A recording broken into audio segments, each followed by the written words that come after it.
नमस्कार विद्यार्थी मित्रांनो. आजचा हा मास्टर क्लास म्हणजे रसायनशास्त्रातील खऱ्या अर्थाने एक ब्लॉकबस्टर मूव्ही आहे. कारण आज आपण विज्ञानाचे दोन अत्यंत मोठे आणि महत्त्वाचे चॅप्टर्स एकाच दमात संपवणार आहोत. पहिल्या भागात आपण रासायनिक अभिक्रिया म्हणजेच केमिकल रिॲक्शन्स पाहणार आहोत. जिथे अणूंची तोडफोड कशी होते आणि नवीन बंध कसे तयार होतात हे समजावून घेऊ. तर दुसऱ्या भागात आपण धातू आणि धातुविज्ञान म्हणजेच मेटल्स अँड मेटलर्जी पाहणार आहोत. लोखंडाला गंज का लागतो, अमेरिकेतील स्टॅच्यू ऑफ लिबर्टी हिरवा का पडला आहे आणि संमिश्रांच्या म्हणजेच अलॉईजच्या जोड्या कशा लक्षात ठेवायच्या, हे सर्व आपण डिकोड करणार आहोत. तर चला मग सर्व लक्ष स्क्रीनवर केंद्रित करा आणि आपण सुरू करूया. तर मित्रांनो, आता पहिल्या भागानंतर आताच्या दुसऱ्या भागात इयत्ता 10वी मधील भाग 1 मधील रासायनिक अभिक्रिया व समीकरणे सविस्तर पाहणार आहोत. एमपीएससी आणि यूपीएससीच्या पूर्व परीक्षेतील हा एक अत्यंत गुणांकनात्मक घटक आहे. निसर्गातील बदल प्रामुख्याने दोन प्रकारचे असतात. पहिला भौतिक बदल म्हणजेच फिजिकल चेंज. हा बहुधा प्रत्यावर्ती रिव्हर्सिबल असतो आणि यात केवळ पदार्थाची अवस्था बदलते, त्याचे मूळ द्रव्य संघटन तसेच राहते. उदाहरणार्थ बर्फाचे पाणी होणे. तर दुसरा रासायनिक बदल म्हणजेच केमिकल चेंज हा अप्रत्यावर्ती म्हणजेच इररिव्हर्सिबल असतो. यात जुने बंध कायमचे तुटून नवीन बंध तयार होतात आणि द्रव्याचे मूळ संघटनच बदलते. उदाहरणार्थ अन्न शिजणे किंवा फळ पिकणे. तर विद्यार्थी मित्रांनो, एमपीएससीचा एक हमखास फसवणारा ट्रॅप सांगतो. आयोगाने एकदा विचारले होते की मेणबत्तीचे जळणे हा नक्की कोणता बदल आहे. बरेच जण घाईघाई त्याला भौतिक बदल म्हणतात, कारण त्यांना मेण वितळताना दिसते.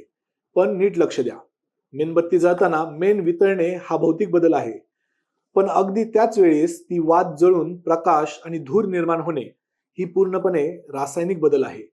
त्यामुळे मेणबत्तीचे जळणे हा दोन्ही प्रकारचा म्हणजेच भौतिक आणि रासायनिक हे दोन्ही बदल आहेत. आयोगाच्या या ट्रॅपमध्ये अजिबात अडकू नका. आता रासायनिक समीकरणाची म्हणजेच केमिकल इक्वेशनची रचना समजावून घेऊ. प्रक्रियेत भाग घेणाऱ्या मूळ पदार्थांना आपण अभिकारके रिॲक्टंट्स म्हणतो, जी नेहमी बाणाच्या डावीकडे लिहितात, आणि नव्याने तयार होणाऱ्या पदार्थांना उत्पादिते प्रोडक्ट्स म्हणतात, जी बाणाच्या उजवीकडे लिहितात. मधला बाण प्रक्रियेची दिशा दर्शवतो आणि कंसातील म्हणजेच solid small S, liquid small L आणि गॅस म्हणजे स्मॉल जी आणि ॲक्वियस म्हणजे जलीयला आपण स्मॉल एक्यू ने दर्शवतो. हे अक्षरे पदार्थाची भौतिक अवस्था दर्शवतात. आता वस्तुमान अक्षयतेचा नियम law of conservation of mass स्पष्ट सांगतो की अभिकारकांमधील अणूंचे एकूण वस्तुमान हे नेहमी उत्पादितांमधील अणूंच्या वस्तुमानाइतके असते. ज्या समीकरणात दोन्ही बाजूला अणूंची संख्या समान असते त्याला असंतुलित समीकरण अनबॅलन्स्ड इक्वेशन म्हणतात. समीकरण संतुलन करताना एक सुवर्ण नियम कायम लक्षात ठेवा. संयुगांचे मूळ रासायनिक सूत्र कधीही बदलता येत नाही.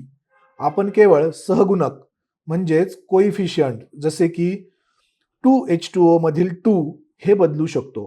समीकरण संतुलित करण्याची ही प्रक्रिया नेहमी टप्प्याटप्प्याने केली जाते.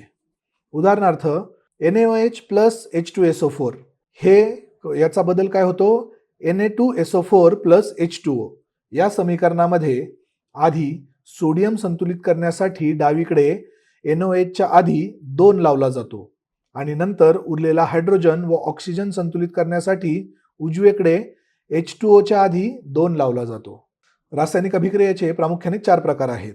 1 संयोग म्हणजे कॉम्बिनेशन, 2 अपघटन म्हणजे डिकम्पोजिशन, 3 विस्थापन म्हणजे डिस्प्लेसमेंट आणि 4 दुहेरी विस्थापन म्हणजेच डबल डिस्प्लेसमेंट.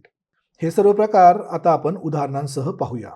जेव्हा 2 किंवा अधिक अभिकारकांमधून फक्त एकच उत्पादित मिळते तेव्हा ती संयोग अभिक्रिया होय.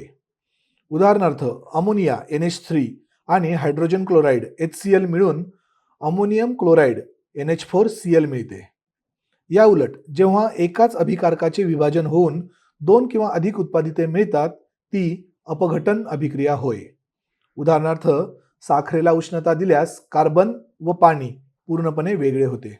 जेव्हा जास्त क्रियाशील मूलद्रव्य म्हणजेच हायली रिॲक्टिव्ह इलेमेंट हे कमी क्रियाशील मूलद्रव्याला त्याच्या जागेवरून बाजूला काढते त्याला विस्थापन डिस्प्लेसमेंट म्हणतात. उदाहरणार्थ कॉपर सल्फेटच्या निळ्या द्रावणात झिंक टाकल्यास झिंक कॉपरला वेगळे करते. तर दुहेरी विस्थापन म्हणजेच डबल डिस्प्लेसमेंट मध्ये दोन्हीकडच्या आयनांची एकमेकात अदलाबदल होऊन एक न विरघळणारा अवक्षेप प्रेसिपिटेट तयार होतो. उदाहरणार्थ BaSO4 मध्ये K2CrO4 घातल्यास बेरियम क्रोमेटचा पिवळा अवक्षेप मिळतो. आता इथे एक UPSC आणि MPSCचा एक आवडता लॉजिकल ट्रॅप आहे, तो समजून घ्या. आपण पाहिले की जास्त क्रियाशील धातू हा कमी क्रियाशील धातूला हाकलून देतो. जर तुम्ही कॉपर सल्फेटच्या निळ्या द्रावणात लोखंडाचा खिळा टाकला तर तो जास्त क्रियाशील असल्याने तांब्याला बाहेर काढतो. पण जर आयोगाने प्रश्न फिरवला आणि विचारले की आयर्न सल्फेटच्या द्रावणात तांब्याची तार टाकली तर काय होईल? उत्तर आहे कोणतीही अभिक्रिया होणार नाही, कारण तांबे हे लोखंडापेक्षा कमी क्रियाशील आहे. ते लोखंडाला त्याच्या घरातून काढू शकत नाही. हा क्रम खूप महत्वाचा आहे. इथे आणखी एक आयोगाचा ट्रॅप आहे. उष्माग्राही आणि उष्मादायी अभिक्रिया यात विद्यार्थी खूप मिक्स करतात. पण एक सोपी ट्रिक लक्षात ठेवा. ग्राही म्हणजे ग्रहण करणारा म्हणजेच आत घेणारा, आणि दायी म्हणजे देणारा, बाहेर टाकणारा. जेव्हा तुम्ही भर उन्हाळ्यात ग्लुकोज पावडर जिभेवर ठेवता तेव्हा ती जिभेची उष्णता शोषून घेते, म्हणजेच उष्माग्राही, आणि म्हणूनच तुम्हाला थंड वाटते. आता उष्माग्राही एंडोथर्मिक प्रक्रियेत परिसरातून उष्णता आत घेतली जाते आणि त्यामुळे परिसराचे तापमान कमी होते, उदाहरणार्थ बर्फ वितळणे. तर उष्मादायी एक्झोथर्मिक प्रक्रियेत उष्णता बाहेर फेकली जाते आणि तापमान वाढते, उदाहरणार्थ कळीचा चुना किंवा चुना भिजवताना तो पाण्यात टाकल्यावर पाणी गरम होते. आता अभिक्रियेचा दर रेट ऑफ रिॲक्शन हा प्रामुख्याने अभिकारकांचे स्वरूप, कणांचा आकार, संहती आणि तापमानावर अवलंबून असतो. यातील उत्प्रेरक कॅटलिस्ट म्हणजे असा पदार्थ ज्याच्या केवळ उपस्थितीमुळे अभिक्रियेचा वेग वाढतो, पण प्रत्यक्ष त्याच्यात कोणताही रासायनिक बदल होत नाही. उदाहरणार्थ पोटॅशियम क्लोरेटच्या जलद अपघटनात MnO2 हा उत्प्रेरक असतो, म्हणजेच कॅटलिस्ट वापरला जातो. आता पाहूया इलेक्ट्रॉनचा खेळ म्हणजेच ऑक्सिडेशन आणि क्षपन रिडक्शन. ऑक्सिजन मिळवणे किंवा हायड्रोजन गमावणे किंवा इलेक्ट्रॉन गमावणे याला ऑक्सिडीकरण म्हणतात, आणि याच्या अगदी उलट ऑक्सिजन गमावणे किंवा हायड्रोजन मिळवणे तसेच इलेक्ट्रॉन मिळवणे म्हणजे क्षपन रिडक्शन होय. जेव्हा ऑक्सिडीकरण व क्षपन या दोन्ही प्रक्रिया एकाच अभिक्रियेत एकाच वेळी घडतात त्याला रेडॉक्स अभिक्रिया, रेडॉक्स रिॲक्शन म्हणतात. आता उदाहरण म्हणून पहा. CuO copper oxide plus H2 यापासून आपल्याला कॉपर अधिक H2O मिळते. यात ऑक्सिजन बाहेर पडल्याने CuO चे क्षपन म्हणजेच रिडक्शन होते आणि H2 ने ऑक्सिजन स्वीकारल्याने त्याचे ऑक्सिडेशन होते. धातूवर ओलाव्यामुळे हवेतील वायूंची जी प्रक्रिया होऊन झीज होते याला क्षरण करोजन म्हणतात. लोखंडावर ऑक्सिजनची प्रक्रिया होऊन तांबूस गंज म्हणजेच Fe2O3H2O तयार होतो. तांब्यावर कार्बन डायऑक्साईडची प्रक्रिया होऊन हिरवा थर CuCO3 आणि चांदीवर हायड्रोजन सल्फाईडची प्रक्रिया होऊन काळा थर Ag2S जमा होतो. जुन्या खाद्यतेलाचे हवेमुळे ऑक्सिडेशन होऊन त्याला खवट वास येतो, याला खवटपणा रॅन्सिडिटी म्हणतात. यावर उपाय म्हणून प्रतिऑक्सिडंट्स म्हणजेच अँटीऑक्सिडंट्स वापरतात, हवाबंद डबे वापरतात आणि चिप्सच्या पाकिटात ऑक्सिजन काढून नायट्रोजन वायू भरतात, ज्यामुळे चिप्स कुरकुरीत राहतात. हा आहे आपल्या दुसऱ्या पूर्ण भागाचा संपूर्ण नकाशा. याचा स्क्रीनशॉट काढून ठेवा, कारण यात भौतिक आणि रासायनिक बदल, अभिक्रियेचे 4 प्रकार, रेडॉक्स अभिक्रिया या सर्व एकाच दृष्टिक्षेपात कव्हर केल्या आहेत. आता इथे आपला रासायनिक अभिक्रियेचा पाया पक्का झाला. पण या सगळ्या अभिक्रिया करणारे मुख्य हिरो कोण आहेत? ते आहेत धातू आणि अधातू. अमेरिकेतील स्टॅच्यू ऑफ लिबर्टी हा मुळात तांब्याचा बनलेला आहे आणि तो तांबूस रंगाचा होता. पण तब्बल 100 वर्षाच्या हवेतील क्षरणामुळे त्यावर कॉपर कार्बोनेटचा जड थर साचला आणि म्हणूनच आज तो आपल्याला पूर्णपणे हिरव्या रंगाचा दिसतो. चला या धातू विज्ञानाच्या अद्भुत जगात शिरूया. तर मित्रांनो, मास्टर क्लासच्या या पहिल्या भागामध्ये आपण इयत्ता 8वी मधील धातू, अधातू आणि धातू विज्ञान याचा परिपूर्ण अभ्यास करणार आहोत. आवर्त सारणीत एक नागमोडी रेषा झिगझॅग लाईन असते. या रेषेच्या डाव्या बाजूला सर्व धातू मेटल्स असतात. ज्यांची प्रवृत्ती इलेक्ट्रॉन गमावण्याची असते. उजव्या बाजूला अधातू नॉन मेटल्स असतात जे इलेक्ट्रॉन स्वीकारतात. आणि अगदी रेषेच्या किनाऱ्यावर सिलिकॉन, जर्मेनियम सारखे धातू सदृश्य म्हणजेच मेटलॉइड्स असतात. धातू आणि अधातूंचे अपवाद म्हणजेच एक्सेप्शन एमपीएससीचे अतिशय आवडते प्रश्न आहेत. धातू साधारणपणे स्थायू असले तरी पारा आणि गॅलियम हे द्रव लिक्विड अवस्थेत असतात. अधातूंना चकाकी नसते, पण हिरा आणि आयोडीनला चकाकी असते. धातू कठीण असतात, पण सोडियम आणि पोटॅशियम इतके मऊ असतात की ते चाकूने लोण्यासारखे कापता येतात.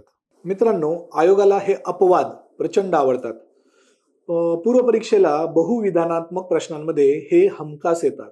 लक्षात ठेवा, सर्व अधातू स्थायू किंवा वायू असतात, पण ब्रोमीन हा एकमेव अधातू आहे जो द्रव म्हणजेच लिक्विड अवस्थेत असतो. तसेच धातूंमध्ये सोडियम आणि पोटॅशियम मऊ असले तरी ते भयानक क्रियाशील म्हणजेच रिॲक्टिव्ह असतात. जर तुम्ही सोडियमचा तुकडा चुकून पाण्यात फेकला तर तो एवढी जलद आणि हिंसक अभिक्रिया करतो की त्याच्या जागीच स्फोट होतो आणि आग लागते.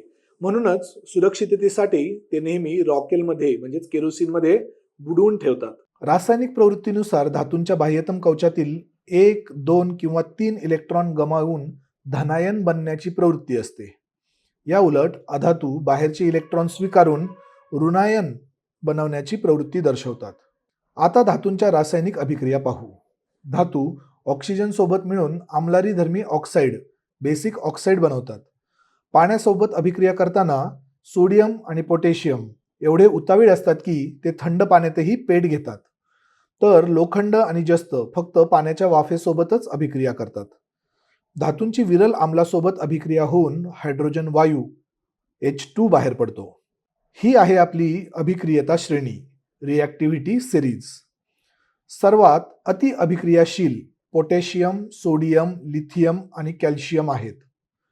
मध्यम अभिक्रियाशील मॅग्नेशियम, ॲल्युमिनियम, जस्त, लोखंड आणि शिसे आहेत. आणि सर्वात कमी क्रियाशील तांबे, पारा, चांदी, सोने आहेत, जे कोणाशीच अभिक्रिया करत नाहीत म्हणून ते निसर्गात मुक्त अवस्थेत आढळतात. धातू उदाहरणार्थ सोडियम आणि अधातू उदाहरणार्थ क्लोरीन यांच्यात जेव्हा इलेक्ट्रॉनचे पूर्ण स्थलांतर होते तेव्हा आयनिक बंध आयनिक बॉन्ड तयार होतो. धन आयन Na+ आणि ऋण आयन Cl- यांच्यातील प्रचंड स्थितिक विद्युत आकर्षण बलामुळे हे आयनिक संयुग म्हणजेच NaCl मीठ तयार होते. या आयनिक संयुगाचे गुणधर्म परीक्षेसाठी महत्त्वाचे आहेत. ते स्थायू व कठीण असतात. त्यांच्यातील आकर्षण बल तोडण्यासाठी प्रचंड ऊर्जा लागते. त्यामुळे त्यांचा द्रवणांक व उत्कलनांक अतिशय उच्च high melting and boiling point असतो. ते पाण्यात द्रावणीय असतात, पण पेट्रोल रॉकेलमध्ये विरघळत नाहीत. सर्वात महत्त्वाचे, ते स्थायू अवस्थेत विजेचे दुर्वाहक असतात, पण वितळलेल्या किंवा जलीय द्रावणात ते विजेचे सुवाहक गुड कंडक्टर्स बनतात. निसर्गात आढळणाऱ्या धातूंच्या अशुद्ध संयुगांना खनिजे म्हणजेच मिनरल्स म्हणतात. आणि ज्या खनिजांमधून धातू फायदेशीररित्या मिळवता येतो त्यांना धातुके ओर्स म्हणतात. जसे बॉक्साईट हे ॲल्युमिनियमचे धातुक आहे. याच धातुकांपासून धातूचे निष्कर्षण, एक्स्ट्रॅक्शन व शुद्धीकरण करण्याच्या विज्ञानाला धातू विज्ञान मेटलर्जी असे म्हणतात. या धातू विज्ञानात धातूंवर प्रक्रियेचे 4 मुख्य टप्पे आहेत. पहिला टप्पा संहतीकरण म्हणजेच मृदा अशुद्धी वेगळी करणे. दुसरा टप्पा ऑक्साईड्समध्ये रूपांतर म्हणजे सल्फाईडसाठी भाजणे आणि कार्बोनेटसाठी निस्तापन करणे. तिसरा टप्पा क्षपन म्हणजेच ऑक्सिजन काढून शुद्ध धातू मिळवणे. आणि चौथा आणि शेवटचा टप्पा म्हणजे शुद्धीकरण. अंतिम आणि 100% शुद्धीकरणासाठी विद्युत अपघटन इलेक्ट्रोलायसिस वापरतात. यात अशुद्ध धातूचा ठोकळा हा धनाग्र म्हणजेच ॲनोड म्हणून वापरतात आणि शुद्ध धातूची अत्यंत पातळ पट्टी ऋणाग्र कॅथोड म्हणून वापरतात. अशुद्धी धनाग्राखाली तळाशी जमा होते, ज्याला धनाग्र पंक म्हणजेच ॲनोड मड असे म्हणतात. आता क्षरण म्हणजेच करोजन हा धातूंवरील निसर्गाचा हल्ला आहे. आपण पाहिलं की लोखंडावर हवा आणि ओलाव्यामुळे तांबूस गंज चढतो. तांब्यावर हवेतील कार्बन डायऑक्साईडमुळे हिरवा लेप चढतो आणि चांदीवर हवेतील हायड्रोजन सल्फाईडमुळे काळा लेप चढतो आणि ती काळी पडते. या क्षरणावर प्रतिबंधात्मक उपाय आहेत. 1. जस्त विलेपन म्हणजेच गॅल्वनायझिंग, लोखंडावर जस्ताचा लेप देणे. 2. कथिलीकरण म्हणजेच टिनिंग, तांबे किंवा पितळेवर कथिलाचा लेप देणे. आणि 3. धनाग्रीकरण म्हणजेच ॲनोडायझिंग, ॲल्युमिनियम किंवा तांब्यावर त्यांच्याच ऑक्साईडचा लेप तयार करणे. आणि 4. विद्युत विलेपन इलेक्ट्रोप्लेटिंग, कमी क्रियाशील धातूचा जास्त क्रियाशील धातूवर लेप देणे. उदाहरणार्थ चमच्यावर चांदीचा लेप देणे. आता एक ट्रिक सांगतो जी क्षरण रोखण्याच्या उपायांवर एमपीएससी पूर्व परीक्षेत जोड्या लावा अशा प्रकारचा प्रश्न हमखास सोडवेल. विद्यार्थी जस्त विलेपन म्हणजेच गॅल्वनायझिंग आणि कथिलीकरण म्हणजे स्टिनिंग यामध्ये कन्फ्यूज होतात. यासाठी सोपी ट्रिक, लोखंडाला गंजण्यापासून वाचण्यासाठी नेहमीच जस्ताचा म्हणजे झिंकचा लेप देतात. पण जुन्या काळात तांब्या पितळेच्या भांड्यांमध्ये ताक किंवा आंबट पदार्थ ठेवले तर ते भांडे हिरवे पडून विषबाधा व्हायची. म्हणून तांब्या पितळेवर नेहमीच कथिलाचा म्हणजेच टिनचा लेप देतात, ज्याला आपण कलई करणे म्हणतो. म्हणजेच लक्षात ठेवा, लोखंड इज इक्वल टू जस्त आणि तांबे पितळ म्हटल्यावर कथिल, विषय संपला. यावर सर्वात प्रभावी उपाय म्हणजे धातू एकत्र करून संमिश्रे अलॉईज तयार करणे. स्टेनलेस स्टील हे लोखंड, कार्बन, क्रोमियम आणि निकेल यांपासून बनते. पितळ हे तांबे आणि जस्त यांचे संमिश्र आहे, तर कांस्य हे तांबे आणि कथिल यांचे संमिश्र आहे. संमिश्रांवर म्हणजेच अलॉईजवर एमपीएससीचा एक हक्काचा मार्क आहे. पितळ म्हणजे ब्रास आणि कांस्य म्हणजे ब्रॉन्झ यातील घटक मुले नेहमी विसरतात. यासाठी ही माझी मराठी सुपर ट्रिक लक्षात ठेवा. पिताजी आणि कांताक. पिताजी म्हणजे पितळ इज इक्वल टू तांबे प्लस जस्त आणि कांताक म्हणजे कांस्य इज इक्वल टू तांबे प्लस कथिल. ही ट्रिक तुम्ही तुमच्या नोटबुकमध्ये आत्ताच लिहून घ्या. पूर्व परीक्षेत तुमचा 1 मार्क कन्फर्म झाला म्हणून समजा. मित्रांनो, ही शेवटची स्लाइड म्हणजे तुमच्या अंतिम उजळणीसाठी रसायनशास्त्राचा अल्केमिस्टचा आराखडा आहे. अणूंच्या रचनेपासून ते इलेक्ट्रॉनची देवाणघेवाण, अभिक्रियाशीलता श्रेणी आणि शेवटी धातूंचे निष्कर्षण व क्षरण हे संपूर्ण विज्ञान या एकाच मॅपमध्ये गुंफले आहे. परीक्षेला जाण्यापूर्वी हा मॅप नक्की बघा आणि याचा स्क्रीनशॉट काढून ठेवा. तर मित्रांनो, इथे आपला रासायनिक अभिक्रिया आणि धातूंचा हा एक सर्वात मोठा टप्पा पूर्ण झाला आहे. पण या सगळ्या धातूंना आणि मूलद्रव्यांना मागे टाकणारा एक असा सुपर हिरो मूलद्रव्य निसर्गात आहे, ज्याच्याशिवाय आपले शरीर, आपले अन्न आणि हे जगच अस्तित्वात नसते. तो कोण आहे? तो आहे कार्बन. चला तर मग रसायनशास्त्राच्या या प्रवासातील सर्वात महत्वाचा आणि शेवटच्या टप्प्याकडे वळूया. कार्बन व कार्बनी संयुगे, कार्बन कंपाऊंड्स, या मागचे अद्भुत जग उलगडूया. हॅलो फ्रेंड्स, मी डॉक्टर तुषार घोरपडे. तुम्ही जर एमपीएससी किंवा यूपीएससी डिस्क्रिप्टिव्ह पॅटर्नसाठी तयारी करत असाल तर एनसीईआरटीचे महत्त्व तुम्हाला ठाऊकच असेल. म्हणूनच तुमच्यासाठी सह्याद्री आयएस अकॅडमी घेऊन येत आहे एक विशेष उपक्रम, एनसीईआरटी साधना मोफत बॅच. प्रत्येक यशस्वी उमेदवाराची सुरुवात एनसीईआरटीच्या अभ्यासापासूनच होते.